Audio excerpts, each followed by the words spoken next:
di dalam sorga, Bapa yang kami panggil Dikau di dalam nama Tuhan Yesus Kristus.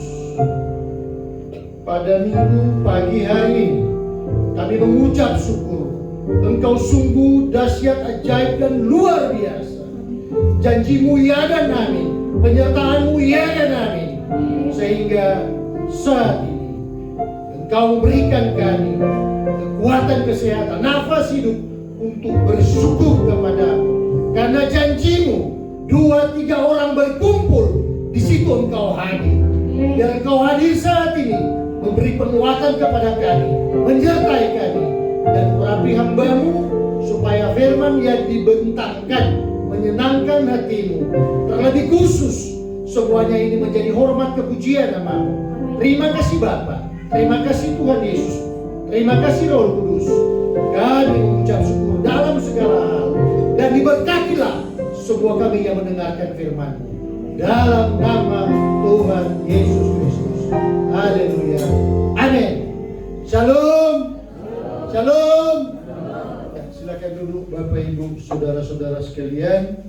Senang berjumpa kembali dengan Bapak Ibu, saudara-saudara sekalian. Kita akan baca firman Tuhan pada pagi hari ini.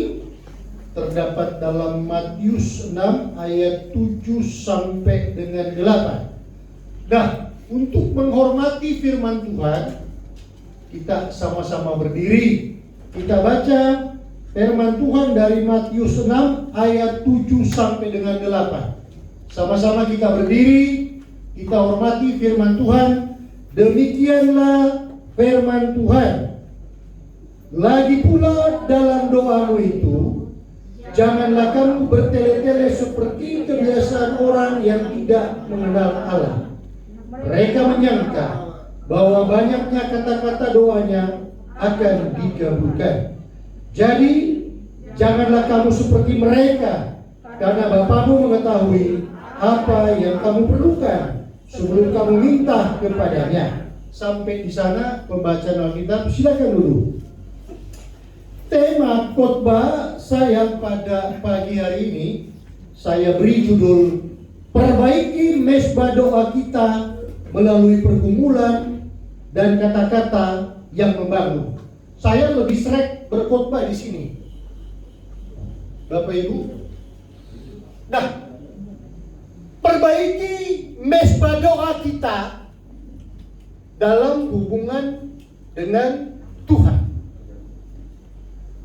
Mezbah doa di sini ada dua kata, mezbah dan doa. Mezbah artinya adalah altar. Altar ini adalah satu tempat khusus yang kita mengungkapkan segala kerisauan hati kita, segala apa yang di dalam pergumulan kita. Dan ini berisi ungkapan syukur pergumulan apa saja. Kita curhat kepada Tuhan. Jadi sifatnya altar atau mezbah di sini itu sesuatu yang sangat spesial, sangat khusus. Yaitu kita siapkan waktu kepada Tuhan untuk kita datang bersekutu. Jadi bersekutu di sini adalah terjadi penyatuan. Makanya kata Tuhan di sini, sembahlah aku di dalam roh dan kebenaran. Sedangkan doa di sini kita bawa apa yang menjadi pertama adalah ungkapan syukur. Tuhan mau yang pertama kita bawa di dalam doa-doa kita, yaitu kita bersyukur. Ketika kita memuliakan Tuhan, ketika kita mengagungkan Tuhan, ketika kita bersyukur, di situ Tuhan sangat menyenangkan hati-hati. Ketika kita sudah ungkapan syukur itu, kita bawa diri kita. Makanya Allah itu senang kita puji, Allah itu senang kita hormati, Allah itu senang ketika kita tunduk sepenuhnya ke hadirat-Nya. Makanya kata Tuhan bahwa hati kita, pergumulan kita dengan perasaan hati yang hancur. Hancur di sini ini tanda petik, yaitu kita melebur menjadi satu dengan Allah. Melebur menjadi satu dengan Allah di sini, simbol katanya ini berarti roh kita terjadi penyatuan langsung kepada rohnya Tuhan.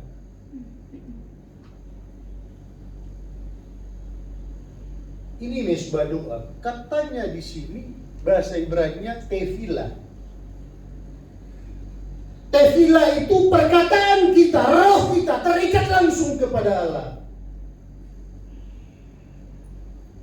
Makanya Bapak, Ibu, saudara-saudara yang diberkati Tuhan, tubuh kita ini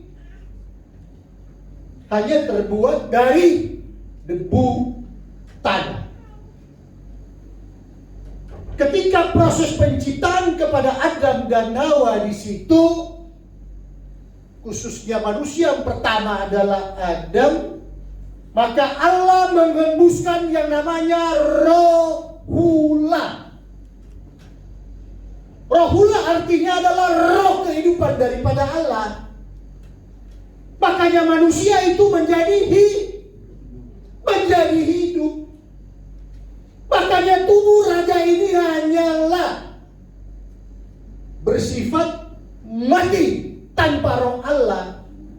Makanya di dalam diri kita roh Allah itu ada, lakukan penyatuan dengan Tuhan. Ada yang mau dibanggakan dari manusia? Apa yang mau dibanggakan dari manusia? Manusia bisa bangga dirinya ketika Allah hadir di dalam hidupnya. Ketika roh Allah itu masih ada di dalam hidup manusia, maka berbanggalah manusia. Makanya setiap makhluk yang bernafas itu dia akan mengalami yang namanya kematian.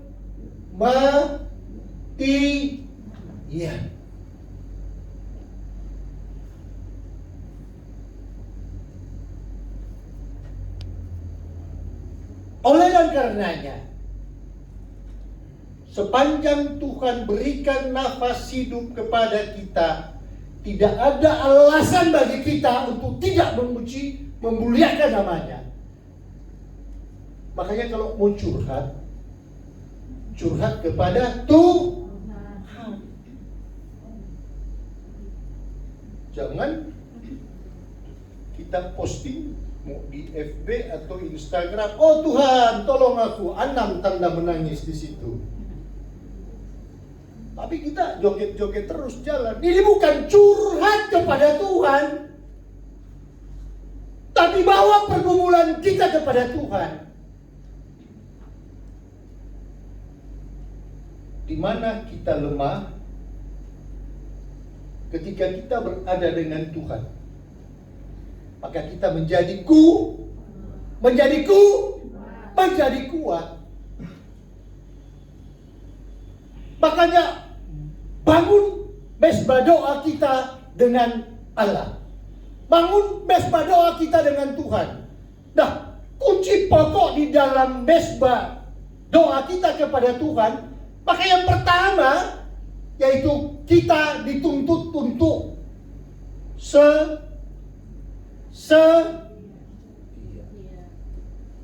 kita bangun integriti kita kepada Allah.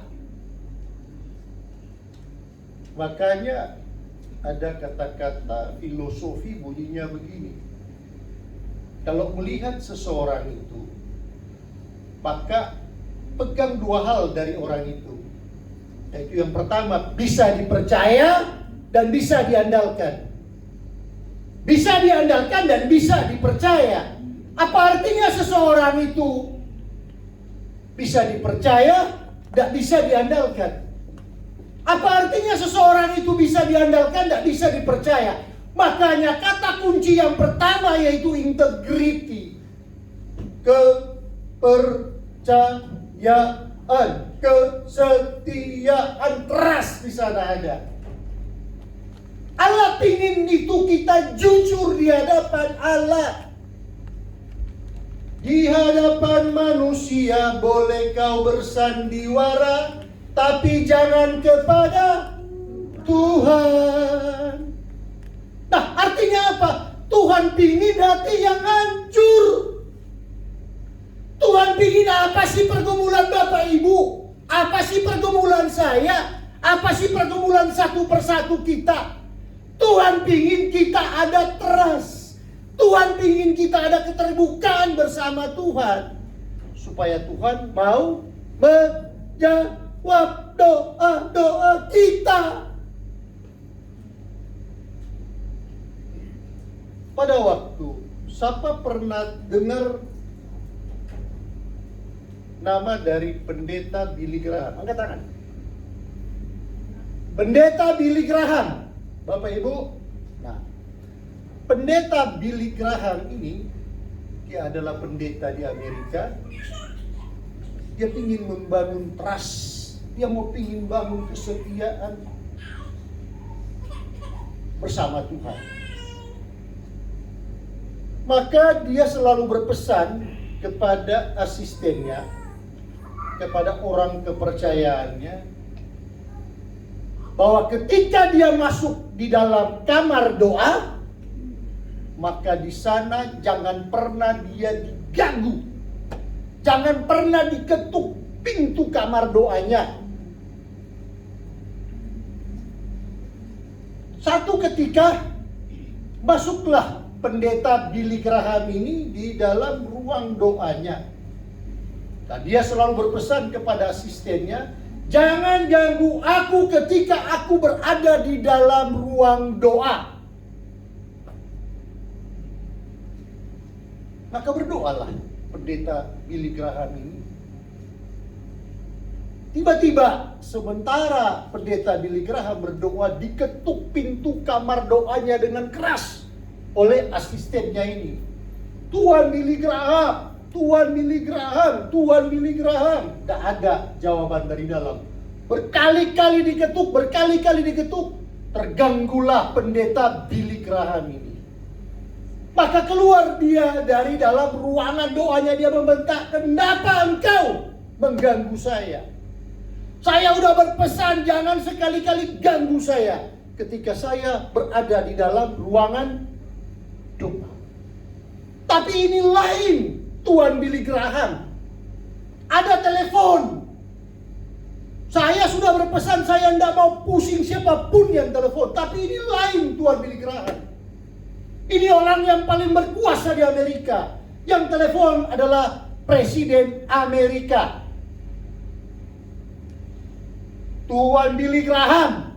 Billy Graham mengatakan, sampaikan kepada Presiden Amerika, saya melayani raja di atas segala raja. Saya datang menyembah raja di atas segala raja. Sampaikan, selesai saya ngada, selesai saya laporan, selesai saya doa, saya baru bisa menerima teleponnya. Makanya ada waktu spesial. Dan Billy Graham sepanjang hidupnya dia dipakai oleh seluruh presiden Amerika sebagai penasihat di bidang keagamaan.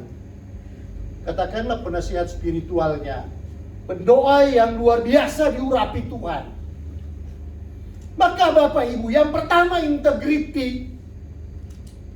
Ketika kita ada integriti, ketika kita sudah ada yang namanya rasa kepercayaan, kesetiaan, membangun hubungan dengan Tuhan, dengan Allah, maka di situ Allah hadir. Maka di situ Allah jamah kita.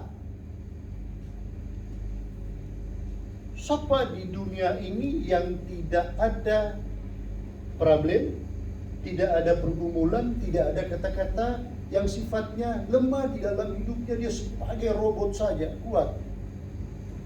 Ada enggak manusia di muka bumi ini yang tidak pernah mengeluarkan air mata? Ada enggak di dalam muka bumi ini orang yang tidak ada masalah? setiap manusia itu dia ada masalah satu persatu. Tetapi itu membuat kita menjadi makin dekat kepada Allah. Itu membuat bahwasanya kita manusia ini hanyalah daging dan darah, tidak berguna kalau kita tidak mengandalkan Tuhan. Maka curhat kepada Tuhan, trust yang pertama. Yang kedua adalah ketika kita sudah ada kesetiaan kita, kebersamaan dengan Tuhan, maka dalam tanda kurung di sini ada namanya blessing. Namanya blessing atau berkat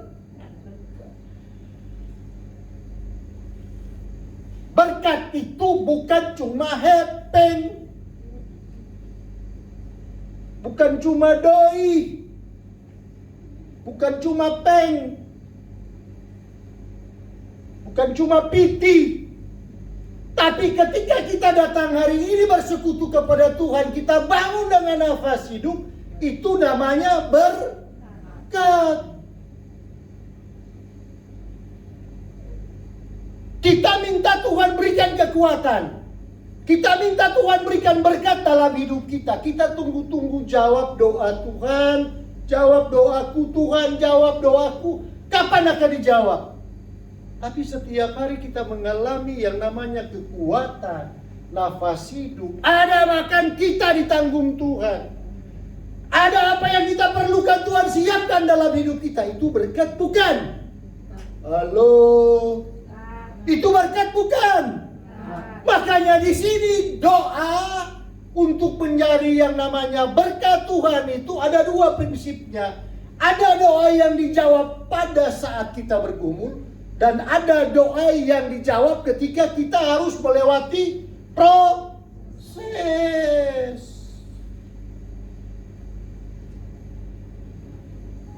Ketika kita berdoa, doa kita dijawab Tuhan. Itu tandanya apa? Halo, kita doa dijawab Tuhan langsung. Itu tandanya apa? Itu tandanya Tuhan menyertai kita dan Tuhan menjawab langsung doa kita. Karena Dia tahu ada sesuatu yang urgent di sana. Ada sesuatu yang tidak bisa tidak, wajib harus ditolong. Tapi ketika doa kita belum dijawab, Tuhan ingin membentuk kita menjadi pribadi yang kuat.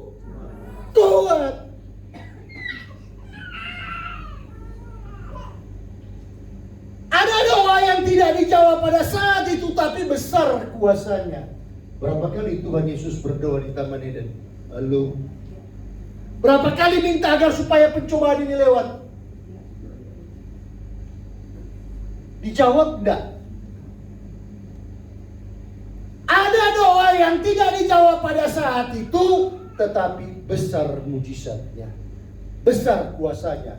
Sehingga yang terakhir Tuhan sampaikan, ya Bapa, jika memang cawan ini tidak lalu daripadaku, kecuali jika aku meminumnya, maka jadilah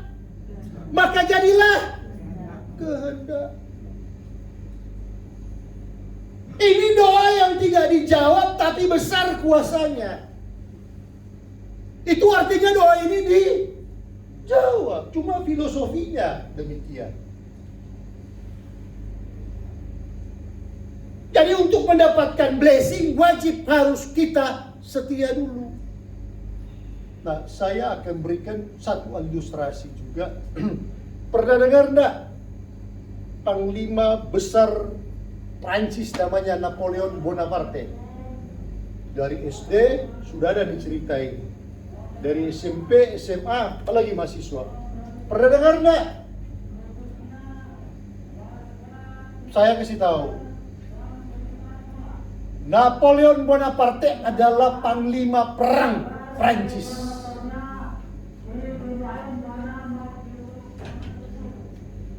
Napoleon Bonaparte adalah panglima perang Prancis yang hebat. Dia terkenal Karena banyak negara-negara Eropa itu dia kalahkan di dalam perang. Sehingga namanya ini melambung di daratan Eropa. Dia terkenal jago perang. Dia terkenal hebat dalam pertempuran. Dan dia punya angkatan perang yang kuat. Satu ketika dia mau lewat kebun jagung itu, maka dia dihadang oleh anak 12 tahun. Berhenti, stop. Jangan lewat dari kebun jagung ini. Dia dengan pasukan berkudanya kaget lihat.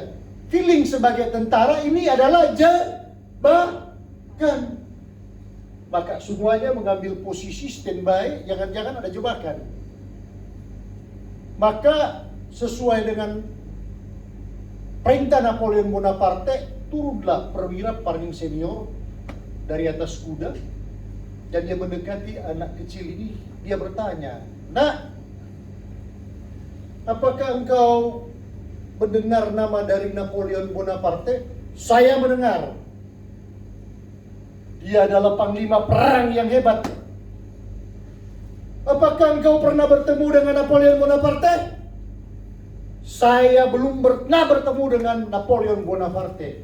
"Bagaimana perasaanmu, nak, jika engkau bertemu dengan Napoleon Bonaparte?"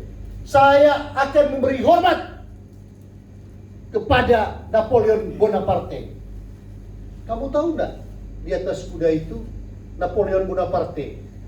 Maka si anak mengambil sikap yang sempurna, dia hormat kepada Napoleon Bonaparte. Napoleon Bonaparte turun dari atas kudanya dan dia mendekat sama anak yang 12 tahun ini. Dia bilang, "Nak, apakah engkau melihat pasukanku yang begitu banyak ini? Apakah engkau tidak takut melihat pasukanku yang banyak ini?"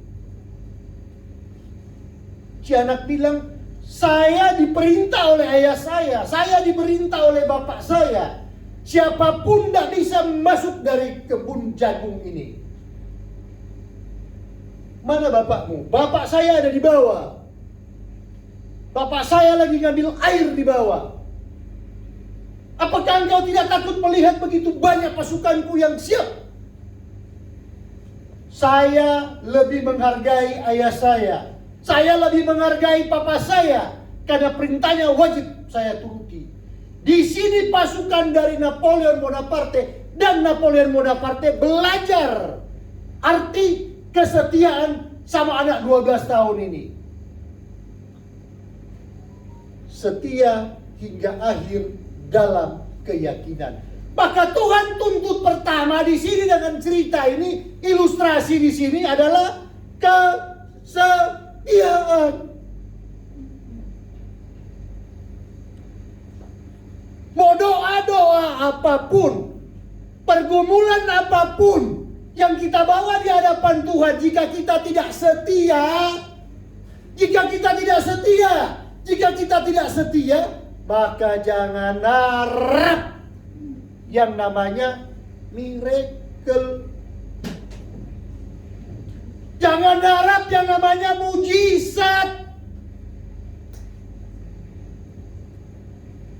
Mujizat terjadi, pergumulan dijawab ketika kita setia tanpa batas kepada Allah.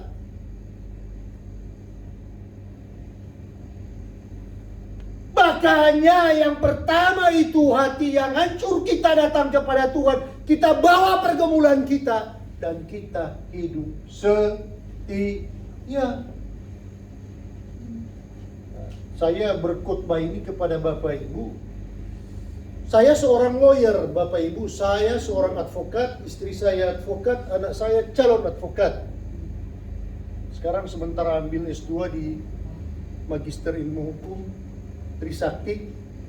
Kami pun adalah dosen. Jadi lebih enak saya menjabarkan ini berdiri begini, sehingga lebih menyentuh dengan jemaat dalam bentuk khotbah-khotbah yang demikian.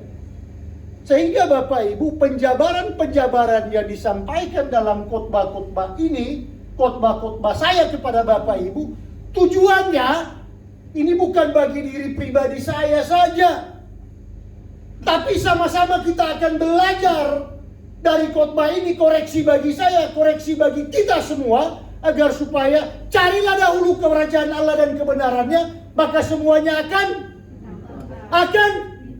ditambah. Maka cari kerajaan Allah sifatnya seperti apa? Seperti apa kita cari kerajaan Allah? Apa kita keluar rumah bawa mobil terus kita cari-cari ke sana kemari? Cari kerajaan Allah. Kita bangun mesbah, doa yang pertama. Kita hidup kudus, kita hidup setia di hadapan Tuhan. Baru kita ada pergumulan seperti ini. Di dalam peribadatan kita bangun. Kalau saya panggil Bapak Ibu, siapa yang pinginnya doakan maju ke depan, itu artinya saya altar call.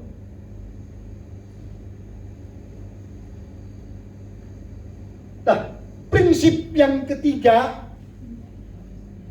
yang kita dapat di sini, yaitu pertama adalah trust, yang kedua blessing, yang ketiga yang kita dapat di dalam membangun hubungan dengan Allah, yaitu adanya penyatuan hidup kita di dalam roh dan kebenaran.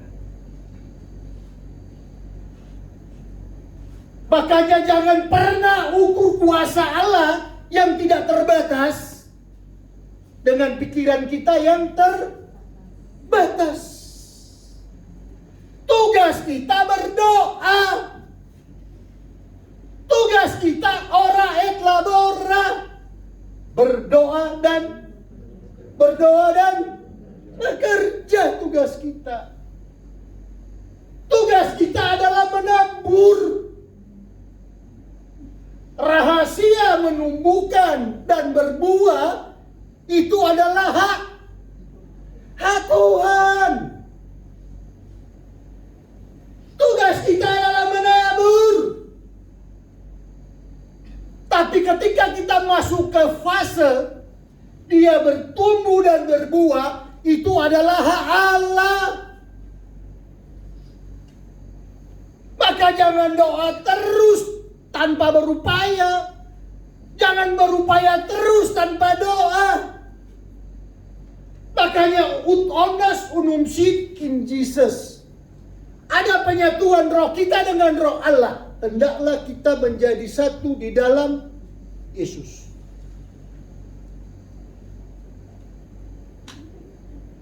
Maka pikiran kita yang terbatas ini, itu yang bikin sekat doa kita tidak dijawab. Itu yang bikin sekat kita tidak pernah berhasil dalam segala sesuatu. Sebab doa kita pakai logika kita untuk mengukur kadar doa kita itu. Kapan akan dijawab? Kapan akan dijawab? Kapan akan dijawab? Ini target. Makanya ketika kita berdoa, kita berupaya dan kita lepaskan semua pergumulan kita kepada Tuhan tanpa batas. Ada satu ilustrasi yang ketiga. Ada satu orang namanya Henry Houdi. Henry Houdi ini disebut sebagai Master of Escape. Dia mampu untuk buka pintu apa aja. Pintu penjara yang diuji coba di sana, dia mampu untuk buka semuanya. Satu ketika di kota kecil diundanglah Master of Escape ini, Henry Houdi. Kepala sipir undang, disaksikan, terus diberikan tantangannya. Silakan kamu buka pintu penjara ini.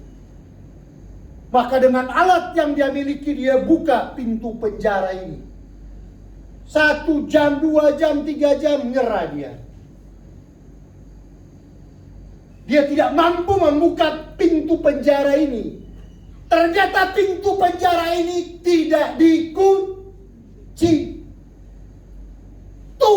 sudah berikan jalan keluar kepada kita.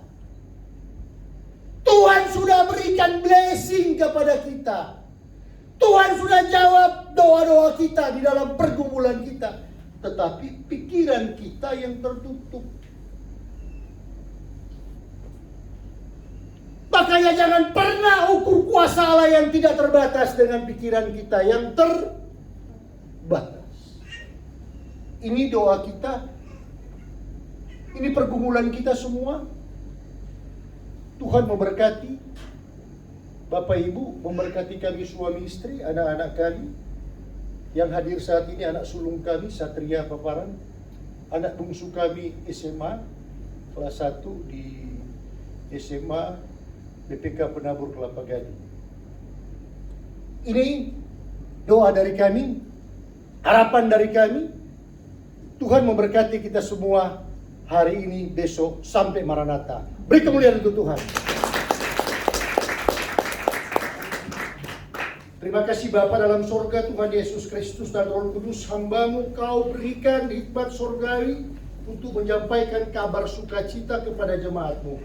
Biar firman yang ditabur ini tumbuh 3 kali lipat, 60 kali lipat berbuah, 100 kali lipat berbuah, dan semua menjadi kemuliaan bagi nama Tuhan. Bawa kami semua di dalam pengharapan kami, sehingga kami bergumul, kami bersukacita bahwa Engkau bersama-sama dengan kami. Terima kasih banyak Bapak.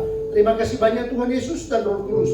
Kau sertai Bapak Gembala dan Ibu Gembala juga di tempat ini, khususnya untuk saudara kami, Bapak Gembala Elida Tangku Bolon saat ini ada di Batam.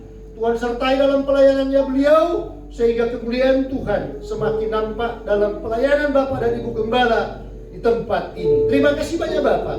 Harapan Tuhan menyertai kami suami istri, anak-anak kami, Bapak, Ibu, saudara-saudara jemaat, baik di gereja, baik di rumah, baik dimanapun berada. Penyertaan, berkat-berkat, kelimpahan dari Allah Bapa di sorga, Tuhan Yesus Kristus menyertai kami, kita semuanya, sejak hari ini, besok, sampai Maranatha.